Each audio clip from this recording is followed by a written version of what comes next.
Okay, this is my second vid response. I just want to see if I can say this, see if I can explain this in a more improved manner.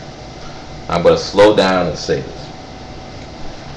Stefan is talking about if blacks can say black pride, if Latinos can say Latino pride, and Asians can say Asian pride, how come whites cannot say white pride?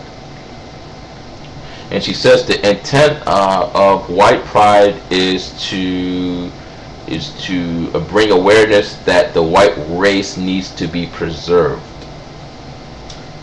She says that whites are going to become a minority within the next 50 years. Well, she doesn't say that, but that's what I believe the consensus is. Just bear with me. I hate to tell you guys this, but Stefan's right in many aspects, because the theory of racial preservation, of preserving one's race, has been espoused by blacks. I've heard blacks say that they oppose interracial marriage because they feel that continually interracially mixing with the white population, the Asian population, or the Indian population will ultimately destroy the physical uniqueness of the black race. There will be no more of a black race. And actually I heard this theory of racial preservation from black people first. So what white nationalists are telling me in terms of their opposition to interracial marriage, which is one of the solutions to preserve one's race from a white nationalist perspective, is nothing new to black culture, or some aspects of black culture.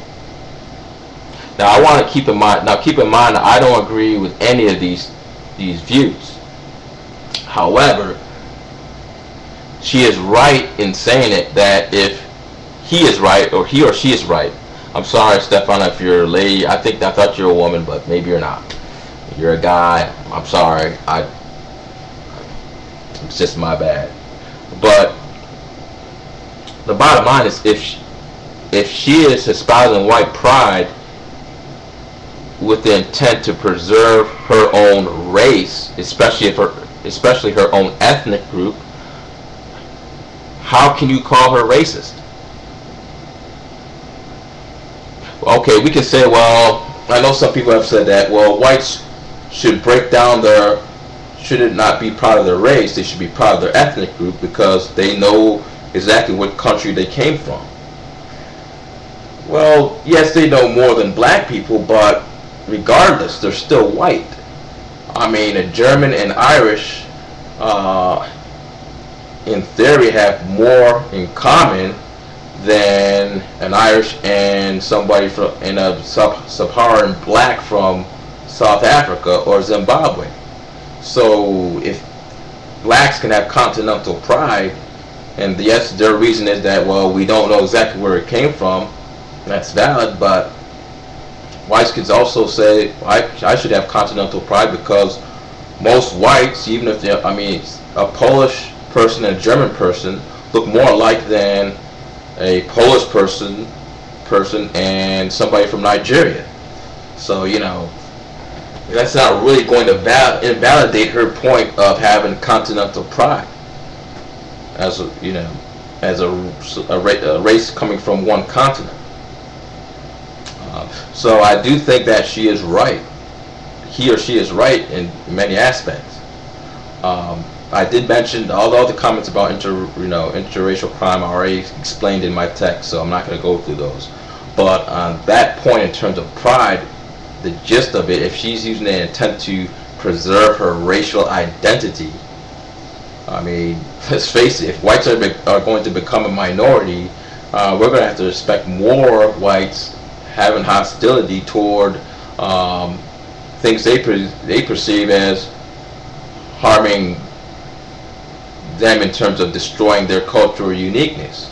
If blacks can sit there and say, well, if blacks do not want to, let's say, blacks do not want to, blacks want to preserve their racial identity. They don't want, we don't want, well, not we, but many of us are not happy with light-skinned blacks. We're not happy with, blacks, black women changing their hairstyle. That is to preserve your racial identity. All that is to preserve your racial identity. And we can say, though, well, that's white supremacy, but that's also to preserve your racial identity. Because, people say that you're trying to imitate, if you have blonde hair or if you have straightened your hair, you're trying to look white. Not necessarily. I can say, that these blacks are trying to assimilate to look more Indian. It's not because not only white people have straight hair. Indian people have straight hair. Caucasians have, they may have thicker hair, but they have straight hair. So, a lot of the things that Stefan's saying, if we're supposed to believe that in theory, if she's saying that, then I believe that you cannot call her a racist technically. If you're going to call her a racist, then you're going to have to call blacks who use any means to preserve their physical uniqueness racist. So that's all I got to say for that. And I'll talk to you later.